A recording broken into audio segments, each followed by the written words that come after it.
All right, so I'm back at Potter House, y'all, so I can break this down now. I didn't even have a mask. Potter House, make sure you got a mask. Is that a good company in the neighborhood, or is that an evil business in the neighborhood? You got to start making these determinations of where you're spending your resources and how you're going to interact with these different businesses that's supposed to be in your community. Because a community takes everybody to come together to be a community. So thank you, Potter House, for the mask, so I can come into your facility. Let me put this mask on, and then I'm going to keep on. I'm going to give you an explanation of how important Potter House is to me. Now, if you saw the first two videos I put up, I can't get access to my bank. I literally have not had access to money since I lost my ID on Tuesday. So where am I going to eat at? If I lost my ID and I can't get access to food because the bank says I got to wait for them to send me a card in the mail that could take 5 to 7 business days. I have absolutely no money. I live in Adams Morgan. Now, the bank that says I can't get to my money is in Adams Morgan. Man, thank God for Potter House. So I'm going to go over here now and get me a sandwich because I literally don't have money to eat because I can't have access to a bank to get my money. How important is Potter House to the community? What if this happens to you? How many people are living paycheck to paycheck? They said that the majority of people in America live paycheck to paycheck. That means if you're making $100,000, you're living paycheck to paycheck. If you're making the majority, if you're making $50,000, the majority of you is living a paycheck to paycheck. Now, you can have a big TV because you got 100,000. And hey, how you doing? Can I get one of the vegan sandwich for the free vegan sandwich? Listen to how and a coffee, and you get a coffee. Well, you get a choice of a drink, right? So if I'm making $50,000 and I got a little TV, and you making $100,000 and you got a big TV, but both of us are living at our means, so neither one of us have access to our money. We're both feeling the same struggle. It don't matter if you got a big TV or a little TV. The struggle of not having access to your own money is the same struggle. It's the same stress. It's the same despair. You get my point? So, I just want you to understand that when we're defining who is doing good for the community, we really have to look at that, because if you look at all the holy books, they have one theme across the board, that there's some kind of discernment between what is good and what is evil. This is the problem. So let's give an example. Let's use public intoxication as an example. The homeless person that has nowhere to drink at, he's demonized for being drunk outside. But the person that goes into the club and has 5 drinks, because technically after 2 drinks, you're public intoxicated, you're legally intoxicated, right? So let's say they have 3 drinks and they come outside the club. That's public intox. That's public intoxication. What's the difference? Now, we can say this. Oh, well, they got open containers. They're drinking outside. At this time with COVID-19, the mayor allowed people to start selling alcohol from outside, inside the restaurants for you to, and people are walking up and down the streets with these little plastic pouches drinking alcohol out of them. That's all racist. But you're going to demonize the homeless person that don't have a home to be able to go drink. So basically what you're saying is, if you're homeless, you have no right to drink no alcohol, period. But you can, though. You get all the rights to go to the club, get drunk in the club, leave out of the club, and drive intoxicated to your home. But the majority homeless person ain't getting in the car driving intoxicated home. But he demonized though. He's being demonized because he drunk. Now let's get this real straight.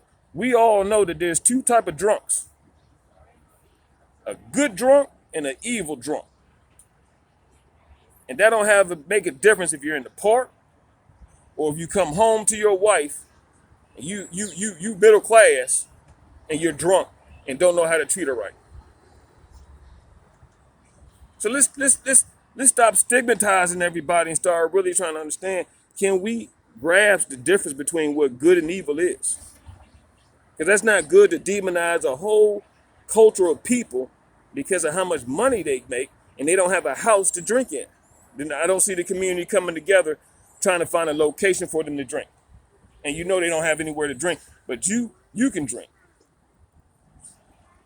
Is it poor people's fault that they poor? They just shut down all the stores in America. So whose fault, if any of them store owners that's lost their business, whose fault is it that they're poor? Is it their fault or is it the economy's fault? Because they can't predict the future on how to save their money. Whose fault is it? We just got to figure out, folks, and we got to look at examples of places and businesses, because in order for America to survive, even to this point, you got a lot of good people doing good things. The majority person wants to do good. But it seems like we rally around evil and get caught up in an evil imagination more than trying to produce what is actually good. To have a place like Parter House that you know is actually trying to integrate the poor. Look how it looks. I want to show you to you. Now I can walk in there and get a free drink. You got all types of people sitting here. I can get a food. You know, they don't discriminate. They're seriously trying to figure out a way to integrate both societies without having the stigma. Now, my question to Adams Morgan is, you've known they've been doing this for years. Should they have to beg you for more help? Or should you already, as a good person, recognize as a community, man, this model needs to be addressed and looked at a little bit more because it's a positive thing that it's been doing. Just like I told you, my bank, I can't even go into my bank and get my money, even though I'm verified of who I am on the 1-800 number, and the bank people know who I am and verify me in their bank. But they're willing to let me go 7 days without any money. Where would I eat at? If the majority of America is paycheck to paycheck, where am I going to eat at? It doesn't make sense to me. Look, I'm sitting here, this is customer service. I'm sitting here talking to y'all, and they brought me the sandwich out here, right?